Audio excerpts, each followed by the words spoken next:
Assalamualaikum warahmatullahi wabarakatuh. Selamat datang teman-teman di Look Akuntansi. Kali ini saya akan membahas mengenai perlakuan biaya dibayar di muka.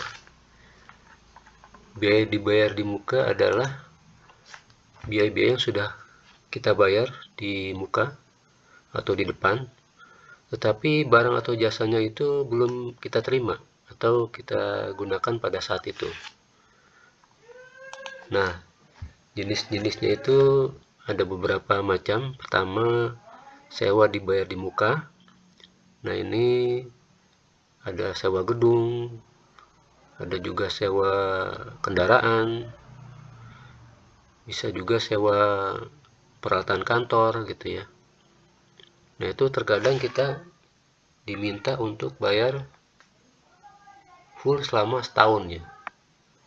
Kadang kalau untuk sewa gedung, pemilik bisa minta lebih dari 1 tahun ya, misalnya 2 tahun gitu ya. Tapi kadang ada juga yang penyewa ini yang mintanya langsung 3 tahun misalnya. Nah, ini tujuannya adalah supaya penyewa ini dalam menyewa itu tidak mengalami atau mencegah pemilik gedung ini supaya tidak menaikkan harga sewanya, sehingga dia bersedia untuk bayar langsung misalnya 2 tahun atau 3 tahun tadi ya. Terus juga sewa kendaraan bisa juga mintanya bayarnya itu langsung setahun gitu ya. Kemudian untuk asuransi dibayar di muka, ini bisa asuransi kendaraan atau asuransi gedung ya. Nah, ini kadang perusahaan asuransinya juga mintanya langsung sekaligus ya, setahun gitu misalnya. Kemudian ada lagi iklan ya. Nah, iklan ini tergantung berapa kali tayang ya. Misalnya sebulan berapa kali tayang, 3 kali atau 4 kali gitu ya. Dan misalnya perusahaan ingin langsung setahun gitu ya,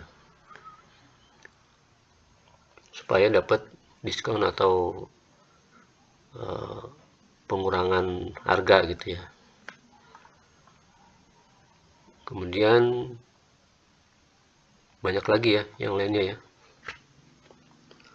Kemudian kita ambil contohnya ya, transaksi ini untuk sewa dibayar di muka. Misalnya nih ada perusahaan ya, PTA menyewa sebuah ruko ya untuk jangka waktu 1 tahun dengan harga sewa per tahun itu 120 juta. Nah, kemudian PTA membayar biaya sewa tersebut pada tanggal 1 Juli 2023 untuk masa sewa 1 tahun ya. Jadi mulai 1 Juli misalnya 1 Juli 2023 sampai dengan 30 Juni 2024. Nah, pada saat membayar itu jurnalnya adalah sewa dibayar di muka, kita debit ya 120 juta. Kemudian kita kredit banknya ya 120 juta juga. Nah, untuk setiap bulannya ini perlu disesuaikan ya, karena ini tidak langsung dibuku sebagai biaya. Jadi kita harus bikin jurnal penyesuaiannya setiap akhir bulan. Nah, ini contohnya akhir bulan Juli ya 2023 itu kita debit biaya sewa 10 juta ya. Nah, ini dapat dari 120 juta tadi dibagi dengan 12. Karena setahun itu kan 12 bulan, jadi dibagi 12 hasilnya 10 juta. Nah, untuk kredit itu sewa dibayar di muka ya 10 juta juga.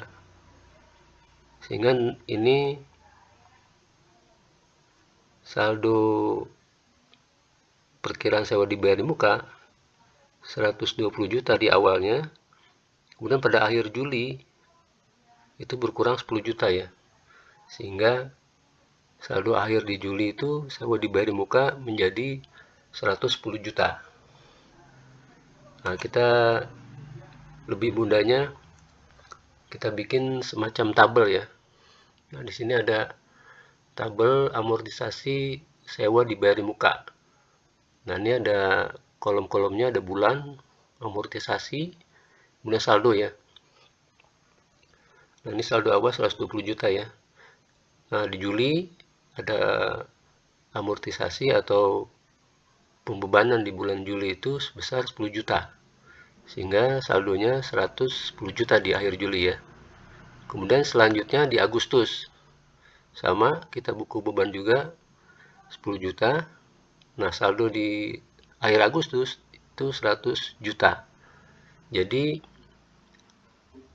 kalau kita teruskan tiap bulan ya, sampai dengan Juni, nah itu maka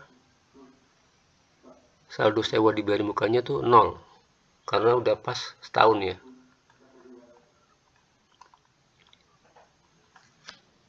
Jadi, saya kira itu ya. Untuk mempermudah, kita sebaiknya memang membuat tabel ya. Jadi lebih mudah untuk memonitornya. Terima kasih atas perhatiannya. Semoga bisa dipahami. Untuk yang belum subscribe, mohon dukungannya untuk channel ini ya, supaya bisa terus menyaksikan video-video selanjutnya. Akhir kata saya ucapkan wassalamualaikum warahmatullahi wabarakatuh.